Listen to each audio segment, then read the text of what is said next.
everyone, it's Danny. Welcome back to Dine at Frugal. Today we are making a Copycat Nando's Peri-Peri chicken recipe. This is the first time that I've made it and I wanted to bring you along for the ride to see how it turns out. I'm really excited by this recipe. I'm really hoping we can make this whole thing chicken plus a side for under $10 to $12 so you can see how to make it easy at home.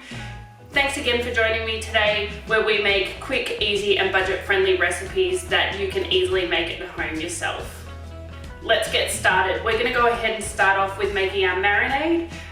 We're going to marinate the chicken and then we're going to come back later and cook the chicken and also make our side, which is going to be spicy rice. Now, something about me is I used to work for Nando's. I worked for them for many years while I was going through university.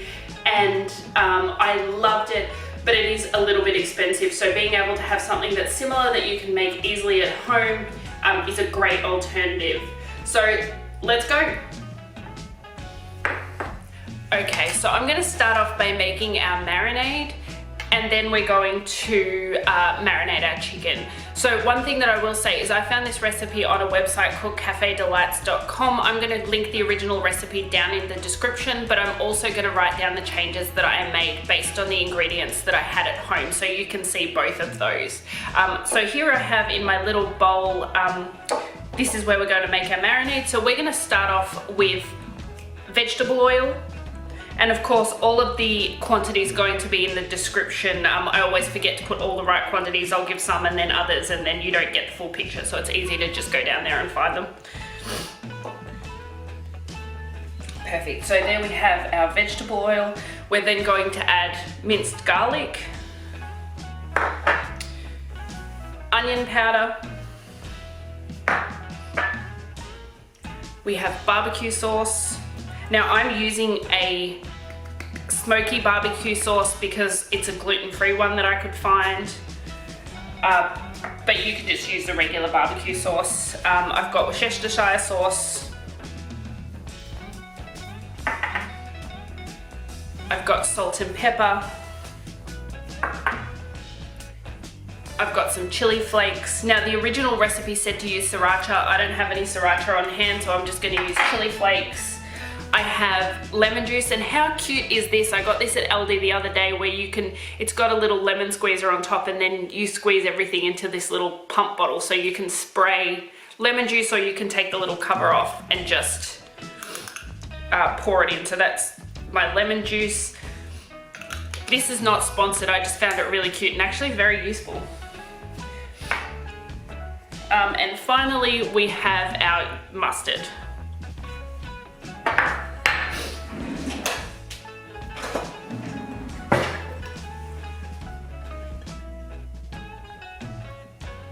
Okay, so what I'm going to do before we get mixing is I'm going to go scrape out all of my bowls because I don't want to waste any of that. Okay, let's give this a good whisk and get all of that good stuff incorporated. I'm making mine fairly mild today. If you want yours to be spicier, just add that, add more chili flakes, chili powder, sriracha, whatever you have on hand to make this a little bit more chili. Okay, I'm gonna give this a quick little taste just to make sure that it's all seasoned correctly. Otherwise, I'm gonna add a little bit more salt and seasoning in there if it's not. And then we're going to work on our chicken.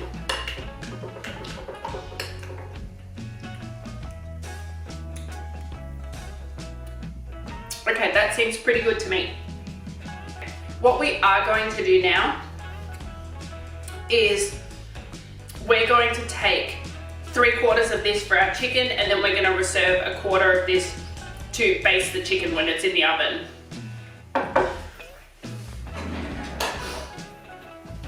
Okay, so next we're going to work on our chicken. So I bought this chicken just at the supermarket. It was $3.90 a kilo.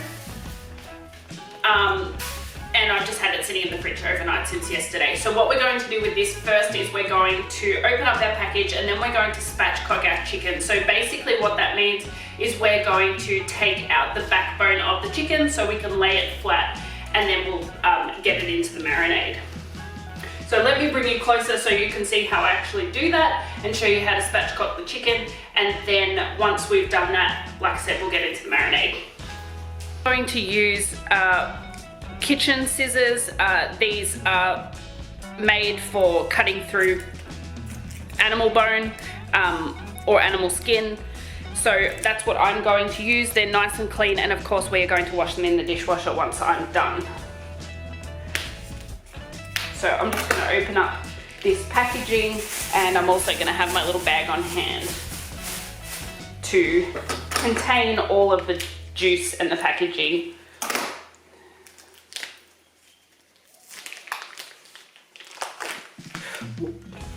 And this chicken apparently had a lot of juice.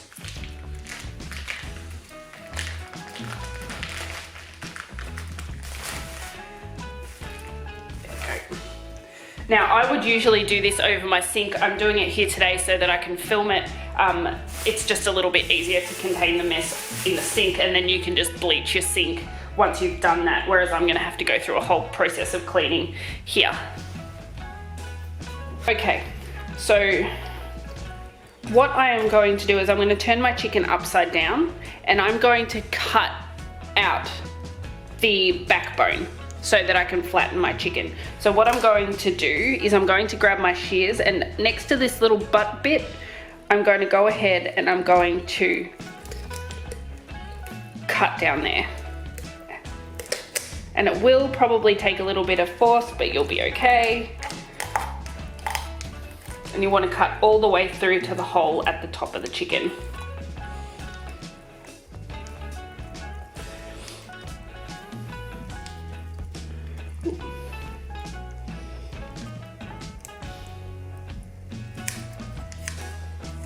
Go.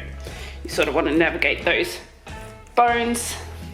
So we've cut that first piece, and you'll see we're half open. Now we're going to go up the other side and do the same thing.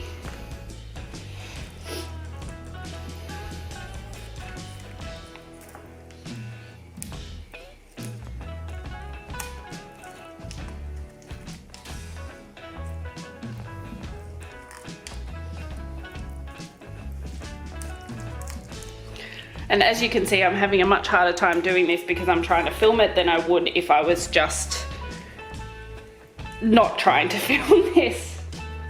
All right, let's go ahead and try and get through.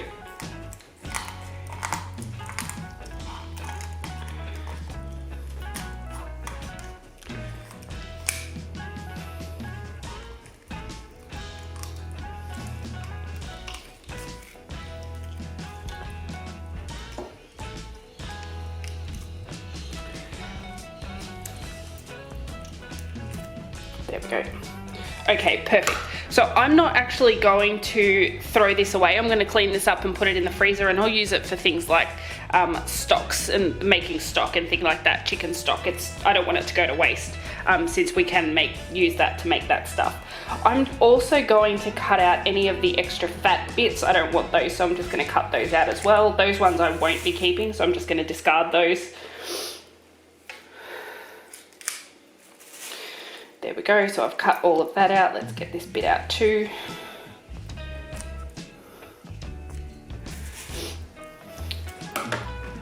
And then I'm going to turn my chicken upside down, and I'm going to start to flatten it out. So you'll see that I've got my back legs that I'm flattening out, and then with the breastbone, in order to flatten this out, we're just going to press on the breastbone and sort of start to break that breast. There we go.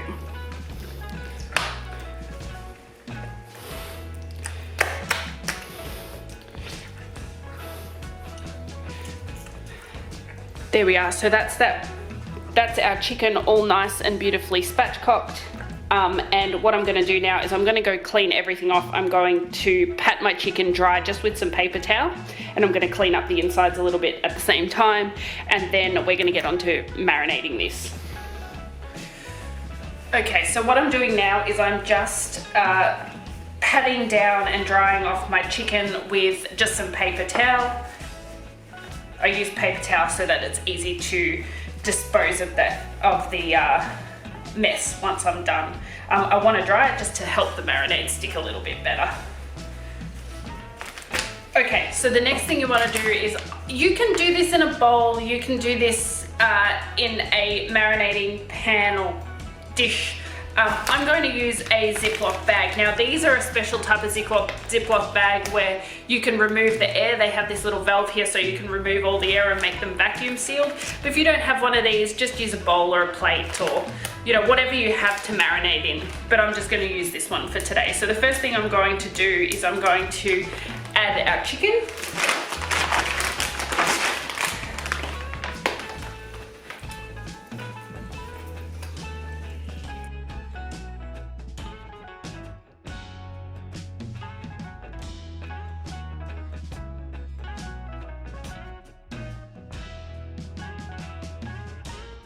Perfect, so I've got my chicken in there. Now these ones are reusable, which I really like. So I just wash them out with hot soapy water and I kind of just mark them as being used for meat or poultry so that I don't use them for other things. Okay, so there we go. We've got our chicken in there. Perfect. So then once we've done that, I'm going to go and pour the marinade in here.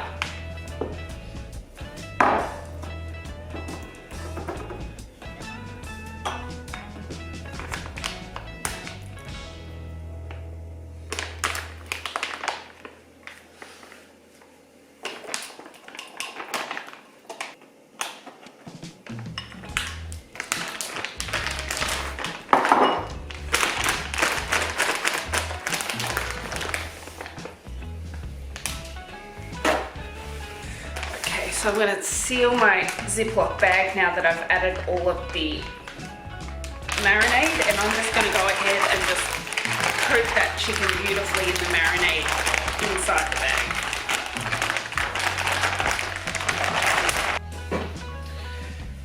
bag. Okay, so once I've got my marinade onto my chicken, I'm going to go ahead and put this in the fridge for the rest of the day. I'm going to go about my business and get prepped for the week. It's Sunday when I'm filming, and I'll come back to this tonight when we're ready to cook it, have dinner, and get our spicy rice ready. So I'll see you later. Okay, so I've been letting the chicken rest all day, just in the fridge marinating, and now it's time that we can go ahead and bake it up. So I have the ingredients for my spicy rice over here. We're going to deal with the chicken, put it in the oven first, and then we'll get to making our spicy rice, because that doesn't take very long at all. So I had a bit of a fail with my vacuum seal bag, so that's why I've double bagged it. And I also didn't want chicken juice inside the fridge, so I'm going to go ahead. I have clean hands. I'm going to go ahead and put my chicken onto my baking tray. If you want to, the original recipe does say that you can sear the chicken in a frying pan in a little bit of olive oil first. I'm not going to do that. I'm just going to cook it in the oven. I don't want to mess up any more pans than I have to. So I'm just going to pour this out with all of the marinade, and I'm going to try and get most of the marinade on top of the chicken. And what you also want to do is get that extra marinade out of the fridge as well. So I'm going to lay out this beautiful spatchcock chicken. I'm just going to get some of that extra marinade and put it right up the top. Don't worry too much, my hands are clean. It's just my family who are going to eat this. Okay. So while I'm doing this, I actually have my oven preheating at 225 degrees. That's the highest that my oven will go. And while I'm waiting, I'm actually going to use the rest of the marinade and pour it on top, but I'm going to add a little bit more vegetable oil to that first. So you want to add about 1.5 tablespoons to that. So I'm just going to approximate. There we go. I'm going to mix this up, and then I'm going to pour it over the top of the chicken. While I'm stirring this up, I want to tell you about my roasting tray. I'm just using a baking tray. That seems to work really well whenever I'm roasting chickens inside my oven. I find that I get it doesn't work so well when I'm using a deeper tray. And I've actually lined mine with aluminium foil and then on top of that with a bit of baking paper. I just find that that's easier cleanup. But you can put it straight onto the baking tray if you don't want to do that. That's up to you. Cool, so I've got this all nice and mixed up and it's thinned out a little bit with the addition of the olive oil, and I'm just going to pour that all over the top of the chicken. Okay, I'm going to go ahead and put this into my oven at the 225 degrees Celsius that I currently have it sitting at for about 20 minutes, and then I'm going to turn the heat down to about 180, and then I'm going to let that cook for an hour or until the chicken is cooked through and the juices run out clean. So that's what I'm going to do. So after I go ahead and put this in the oven, I'm then going to get started on the spicy rice and show you how I do that.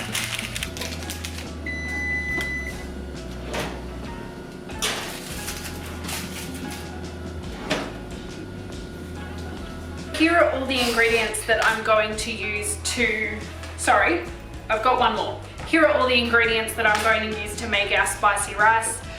We're going to go over to the stove now because this will all be done on the stove. It only takes about 10 or 15 minutes and it'll be ready to go once our chicken comes out of the oven and we can have that for dinner. So let's go. So I'm going to start heating up my pan over medium heat. And then I'm going to add in about a tablespoon of oil to that. Okay, so once our oil is nice and heated through, I'm going to add my diced onion and also my diced capsicum. Now my diced capsicum actually came out of the freezer, so it is a little bit, it's just thawing out.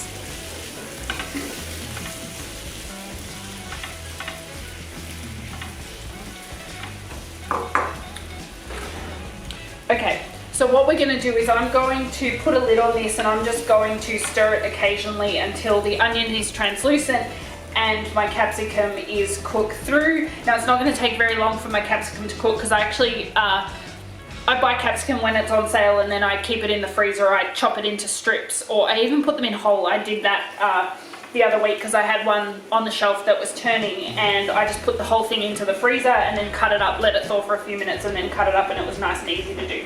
So that's what I'm going to do. I'm going to put a lid on this, let them cook, and then we'll be back to finish up the rice. This is really easy.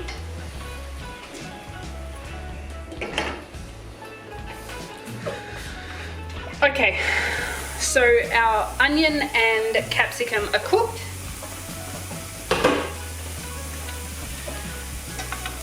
So they're beautifully cooked through. What I'm going to do is I'm going to go ahead and add my chili flakes, paprika and turmeric.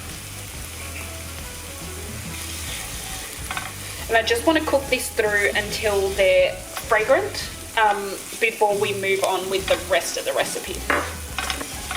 Now I remember when I was at Nando's, we used to cook the rice with turmeric in there in a rice cooker, and then we'd have to cool down that rice and blend it with a bag that was sent to us from the manufacturer with the spicy rice. And this is starting to smell somewhat like that. So now that I've got those spices all nice and toasted off, I'm going to add my rice. And I'm going to coat my rice nicely with the onion and capsicum and the oil and the turmeric and everything that we've added. And I'm using long grain rice as well. I'm not using any other type of rice. What I'm going to do is I'm going to add my 600 mils of chicken stock, and you can use whatever type of chicken stock you like. And I'm going to turn my heat up. So at the moment I had it on low. I'm going to turn my heat up so we can get this to a boil before we lower the heat again and let it simmer. I am also going to quickly taste it to make sure that it's seasoned properly. I'm just going to add a little bit of salt, but if your stock is salty and you don't think you need to, go ahead and leave it out. Okay, now that we have it boiling, I'm going to put my heat on low. And I'm going to cover that with the lid and put a timer on for 7 minutes. Okay, so once these 7 minutes are up, all I'm going to do is remove the lid and I'm going to pour over my peas. Now this is the one thing that I can't remember. Does Nando's spicy rice have peas in it? I can't remember it having peas in it, but I'm just going to follow this recipe to the T. Once you've gone ahead and added your peas, we're going to start a timer again for another 5 minutes, and then we're going to let the rice continue to cook like that. So this is what it looks like once it is cooked. Now I actually had to cook this a little bit longer than the recipe said, and I also had to add probably about 2 more tablespoons of water just because it wasn't cooking through. But here we have it, it's all nice and cooked through, the peas have been mixed through.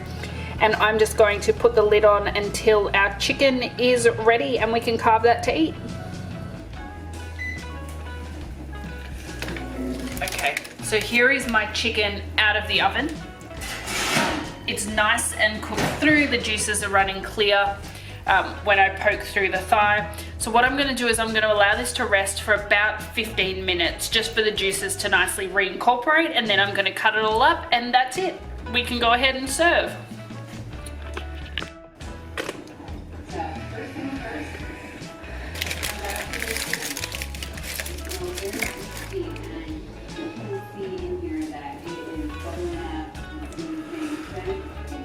If you want to see exactly how tender the meat is, the bone actually pulled out from the drumstick and it is so moist.